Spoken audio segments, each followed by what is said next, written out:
Nicolas, oh, je te parle. Tu lâches ton téléphone 2 secondes? Désolé Emma, j'étais en train de lire un message de mon cousin, et franchement, je crois qu'on l'a perdu. Écoute ça.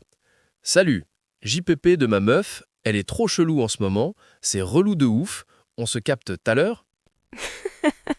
Ah ouais, d'accord, c'est du condensé là. Imagine un pauvre étudiant qui vient d'arriver à Paris et qui reçoit ça. Il cherche JPP dans le dictionnaire, il trouve rien, il panique. C'est exactement pour ça qu'on fait cet épisode aujourd'hui. On va arrêter de faire semblant que tout le monde parle comme dans un roman de Victor Hugo. Le français de la rue, le français des SMS, c'est une autre langue. Et si tu la connais pas, t'es exclu de la conversation. Carrément. Enfin, complètement. On commence par les bases du message de ton cousin. JPP, c'est le roi des textos. J'en peux plus. Mais attention, ça ne veut pas dire qu'on va mourir. Ça veut dire qu'on rigole trop, ou qu'on est hyper fatigué, ou que quelqu'un nous énerve. C'est l'émotion poussée au max. Et son message continuait avec « ma meuf ». Ça, tout le monde le sait, c'est le verlan de femme. Mais ce qui est intéressant, c'est que c'est devenu banal. Dire « ma femme » ou « ma petite amie » à 20 ans, ça fait presque trop sérieux. On dit « ma meuf »,« mon cum ». Par contre, faut prévenir nos auditeurs. Meuf, c'est pas toujours affectueux. Si tu dis « regarde la meuf là-bas », c'est un peu limite, faut doser. Exact. Et après, il a dit « elle est trop chelou ». Chelou, c'est le mot que tu vas entendre 50 fois par jour en France. C'est le verlan de louche, mais on l'utilise pour tout ce qui est bizarre, étrange, ou même quelqu'un qu'on ne sent pas trop. Ce mec est chelou, ce plat est chelou, c'est indispensable. Et le cousin a fini par « c'est relou de ouf ». Là, on a deux pépites. Relou, le verlan de lourd, quelque chose d'ennuyeux, d'agaçant. Et le de ouf, c'est le multiplicateur. On ne dit plus très ou beaucoup, on dit c'est bon de ouf, c'est cher de ouf. Ça remplace tous les adverbes d'intensité. Si on récapitule le message du cousin, « Salut, j'en peux plus de ma copine, elle est bizarre en ce moment, c'est vraiment énervant, on se voit tout à l'heure ?» C'est tout de suite moins stylé dit comme ça. Mais tu sais ce qui rend les gens dingues aussi? C'est le verlan qui n'est même plus du verlan. Genre ouf. Ah ouais, c'est un truc de ouf. À l'origine, c'est le verlan de fou. Mais aujourd'hui, si tu dis « c'est un truc de fou », tu fais un peu vieux. C'est un truc de ouf, c'est la version moderne. Et le verlan de fête, la teuf. Bon, celui-là, il commence un peu à dater, non? Ouais, on l'entend moins. Maintenant, on va plutôt dire « on va en soirée » ou « on va faire un bail ». Ah, un bail, ça c'est important. Ça fait un bail, ça veut dire ça fait longtemps. Mais maintenant, les jeunes disent c'est quoi le bail? Ça veut dire c'est quoi le projet? C'est quoi le plan? C'est hyper déroutant. Si on te demande « c'est quoi le bail pour ce soir ?», on ne te parle pas de ton contrat de location. On te demande ce que tu fais de beau. Exactement. Et il y a un autre mot qui vient de l'arabe, mais qui est dans la bouche de tous les Français, c'est kiffer. Bon, celui-là, il est presque rentré dans le dico. Je kiffe trop cette chanson. C'est plus fort qu'aimer, c'est plus cool qu'adorer, c'est le mot parfait. Et il y a son opposé, se taper l'affiche. Oh là là, se taper l'affiche ou avoir la honte, c'est cas. C'est quand tu te présentes mal, justement. Si tu arrives en terrasse et que tu cries « Bonjour messieurs dames » très fort, tu te tapes l'affiche. C'est clair. On va aussi beaucoup entendre « wesh ». Alors là, attention, terrain miné. Explique-nous le wesh, Nicolas, parce que là, si un étranger le dit mal, c'est la catastrophe. Wesh, à la base, c'est pour dire « salut » ou « alors ». Mais c'est très marqué banlieue, très marqué jeune. Si tu es un étudiant américain en costume et que tu dis « wesh » à ton prof, ça va pas le faire du tout. C'est un mot qu'il faut comprendre, mais qu'il faut éviter de dire si on ne maîtrise pas les codes à 100%. Je suis d'accord. C'est comme bolos. C'est un peu méchant, c'est pour dire que quelqu'un est un peu idiot ou qu'il s'est fait avoir.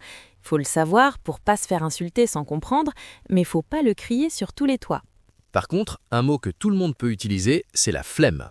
Ah, la base de la culture française. J'ai la flemme, ça veut dire je n'ai pas envie de faire d'efforts. J'ai la flemme de bosser, j'ai la flemme de sortir. C'est presque une philosophie de vie chez nous. Totalement.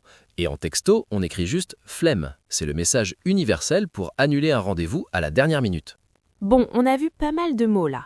JPP, meuf, chelou, relou, de ouf, le bail, kiffer, la flemme. C'est déjà un bon kit de survie pour comprendre son fil WhatsApp. Mais c'est que le début, parce qu'après, il y a toute la gestuelle, les expressions comme genre ou carrément qu'on place partout, et surtout comment on fait pour ne pas avoir l'air d'un robot qui essaie d'être cool. On va voir ça. Mais d'abord, on va décoder quelques autres abréviations mystérieuses, parce que MEDR et PTDR, c'est la préhistoire maintenant. Ah ouais? Tu vas me dire qu'il y a de nouveaux trucs? Tu vas voir, c'est chambé. Chambé, le verlan de méchant, mais qui veut dire génial. On est en plein dedans là. On se prend une petite gaufre et on continue? Allez, c'est parti pour la suite. Elle est trop bonne cette gaufre. C'est une tuerie. Tiens, c'est une bonne expression ça aussi pour dire que c'est excellent. On ne s'arrête jamais. Mais tu as raison, c'est une tuerie, c'est très utilisé. Bon, Nicolas, on a vu les mots, mais maintenant, faut qu'on parle de la structure. Parce que le français de rue, c'est aussi beaucoup de mots de remplissage. Le numéro 1, c'est genre. Ah, genre.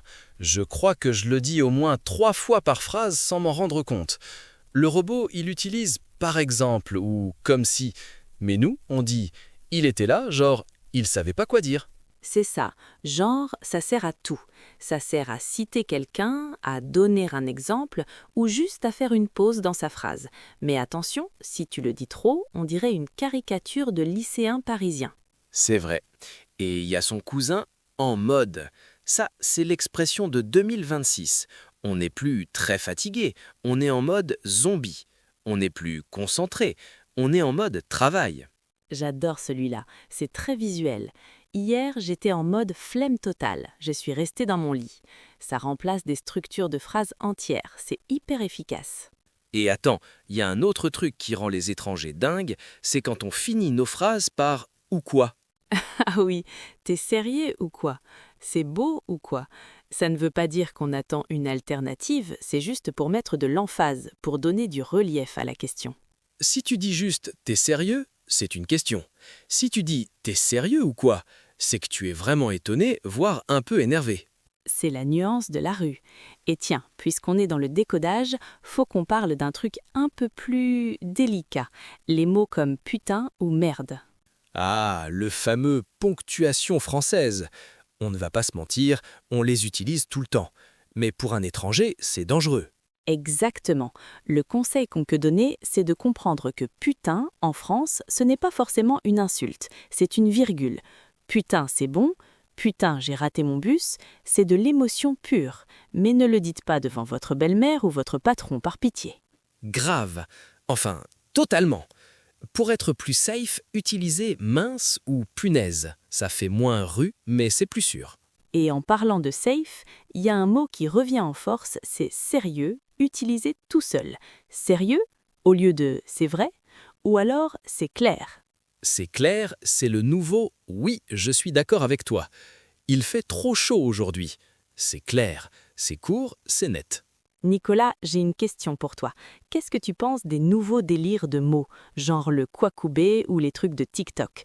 Est-ce qu'on doit en parler? Ah non, pitié. Le kwakubé, c'était une mode. C'est déjà presque fini. C'est ça le piège de l'argot de rue. Ça change hyper vite.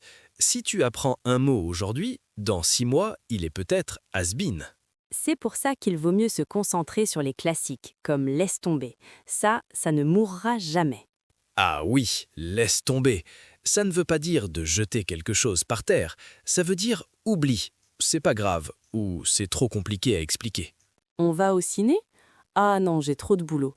Ok, laisse tomber. C'est super utile. Et il y a la version verlan, laisse béton. Mais attention, ça c'est très 80, c'est presque vintage maintenant.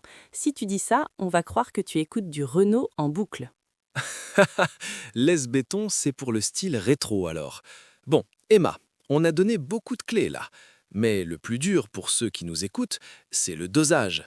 Comment utiliser ces mots sans avoir l'air d'un robot qui essaie d'être cool? C'est la règle d'or, la parcimonie. Si tu mets wesh, chelou et de ouf dans la même phrase alors que tu as un accent étranger marqué, ça va sonner faux. C'est comme mettre trop de sel dans un plat. Mon conseil, c'est d'en choisir un ou deux. Par exemple, garde le c'est clair et le la flemme. C'est des mots que tout le monde utilise, du banquier au skater. C'est sans risque. Et surtout, écoutez. Le français de rue, c'est de l'observation. Regardez comment les gens autour de vous réagissent. Si vous dites meuf et que personne ne sourit, c'est peut-être que c'était pas le bon moment. C'est ça. Et n'oubliez pas les textos. On a vu les abréviations, mais il y a aussi le fait de ne pas mettre de ponctuation. Mettre un point à la fin d'un SMS, en France maintenant, ça veut dire que tu es en colère. C'est vrai, si j'écris d'accord, ça veut dire je suis furieuse contre toi. Si j'écris d'accord sans rien ou avec un petit emoji, tout va bien. C'est fou comme la langue change. C'est ce qui la rend vivante. Bon, on a bien bossé là. On a décodé le verlan, l'argot, les SMS. Je pense que nos auditeurs sont prêts à affronter n'importe quel groupe de jeunes dans le métro. J'espère bien. En tout cas, ne vous mettez pas la pression. L'important, c'est de comprendre. Parler comme un natif, ça vient avec le temps, et c'est pas grave si vous gardez un français plus propre au début. C'est même plus élégant parfois. Bon, allez, je finis ma gaufre et on y va? J'ai promis à mon cousin de lui répondre en mode normal cette fois. Allez, c'est parti. Salut à tous, kiffez bien votre apprentissage du français et on se capte très vite pour un prochain café. Ciao tout le monde, à plus! Clique sur abonner pour découvrir un nouveau thème demain.